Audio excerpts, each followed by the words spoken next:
Trans Vegas live. Coming back on stage again feels exciting. To be together again feels powerful. It's going to be a really magical night. So this is a truly international Zoom call. I'm here in Provincetown, Massachusetts, and you, for some reason, are in Turkey. I should tell people that we're on Zoom to talk about something which is happening in Manchester, England. And if you're queer, you should know about Manchester, England. At least that was where the original Queer as Folk was shot and set years ago. If you don't know, then you need your gay card taken away. So does Manchester also have a substantial trans and genderqueer community as well? I mean, I transitioned there 20 years ago, so it was a very different landscape then for trans people. And there was definitely, there was always a trans community there, but I think there was definitely an underground element to it.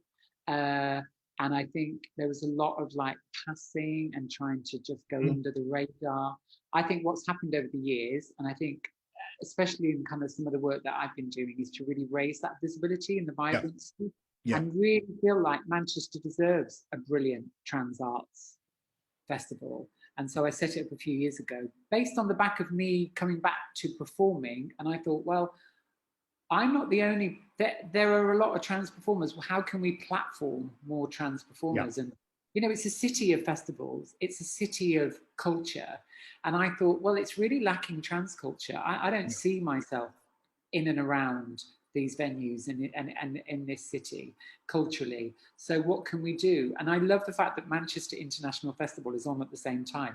And I feel like we just kind of like nuzzle in. We always do it at the same time to kind of say, yeah, we're here and we're getting on with what we're doing, because it can all be very cisgendered if you're not careful. You know, even within the LGBT scene, it can all get very, and I think there's a lot of the LGBT festivals and events, but we were like, no, let's just really narrow it down, put it in the north of England, make it just for trans people. I mean, on paper, a bank probably wouldn't lend you the money for that. Yeah. But I was like, build it and they will come. And last year, 15,000 people kind of came and joined us online, and you know we're hoping this year the names are getting bigger, and who we're attracting. It's international this year. It's local, international. Let's go back to the beginning of 2016. You founded a trans creative arts company with a tagline, "Telling Our Own Stories." Yeah.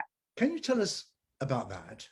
When I set the company up, I was really aware that anything that was kind of represented trans people usually wasn't written by trans people, and it wasn't played by trans people. So I thought, how amazing to have an arts company that is literally about telling our own stories. And there's a lot of ownership in that. And we kind of laid it out, trans creative, telling our own stories. It's pretty much like you can kind of, I really wanted to not make it mysterious what we were trying to do, because I felt like even back in, the landscape's changed so much in the last 5 years for trans culture. I really wanted to make it really obvious. And now people aren't shouting so much about being trans, they're getting on with their work, and that's great. But I still like it as a headliner, you know, that we are a trans organization, because it just helps people find you. I mean, when you're queer, or, you know, I was a gay man in the 80s, you know, it was like you had to hunt stuff down and look out for little clues. So I like to make it really clear. I mean, the festival's called Trans Vegas. It's very bright. I've got blue hair. You know, we want to make it really vibrant and visible. So I was going to ask you, why Vegas? Why Vegas? Well, I mean, I think there's a fun kind of sexy craziness attached to Las Vegas. Okay. And I think with a lot of trans stuff, it can often be it has been quite worthy, a bit somber. The narratives can be quite negative. And I was like, how can we just flip that?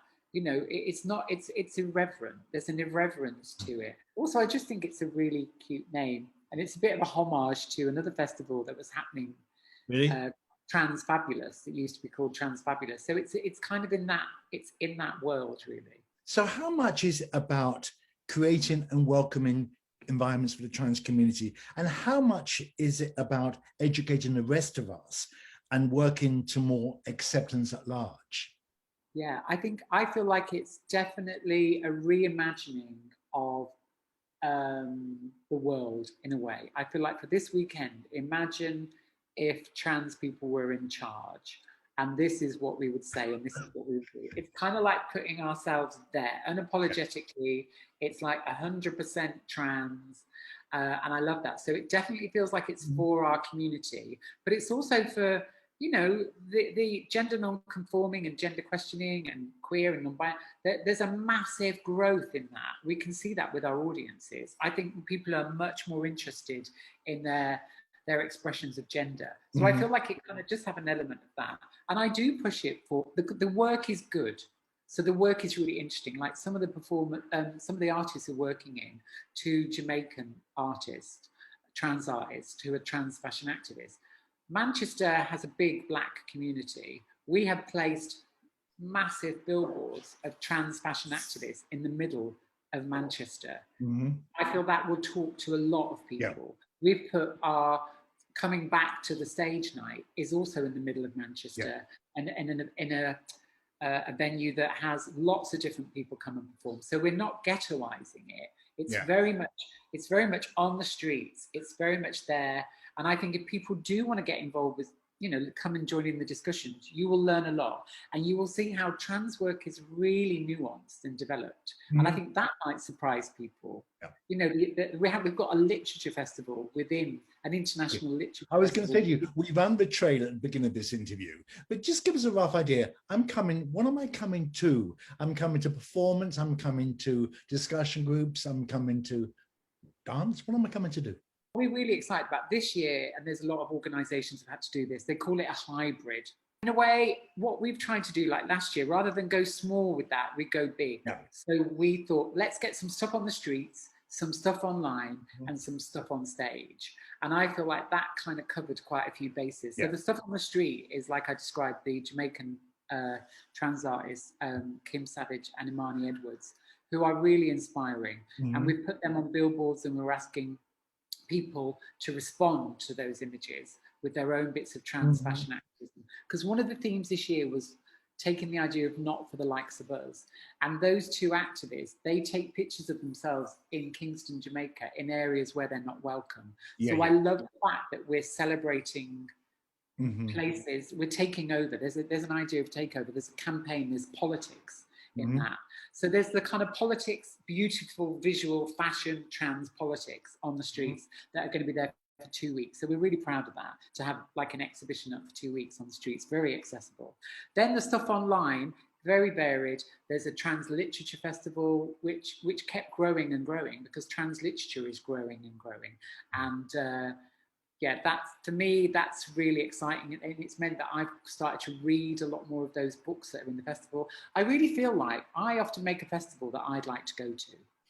You know? How selfish. But how can people get involved, either to participate or to support?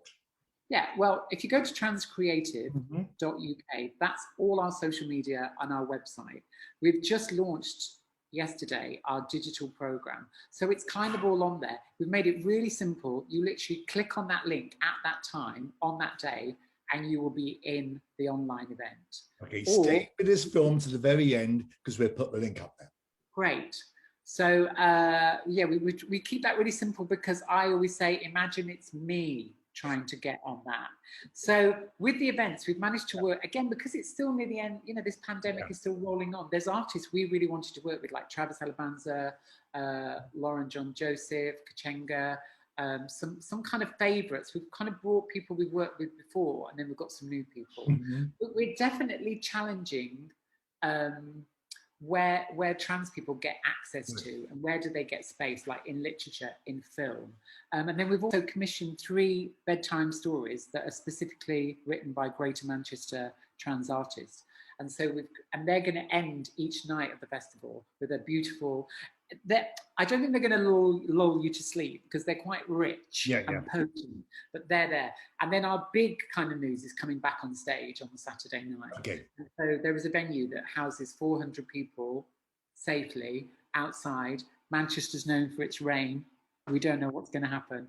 And so, again, we've gathered this really beautiful collection, and we're calling it kind of the Midsummer trans magical evening where we feel like we need to bring people back in a kind of gentle way. People have been very isolated, especially in the trans community, and very detached, and they haven't had a chance to come together. So it feels really powerful to come together. It feels like a gathering.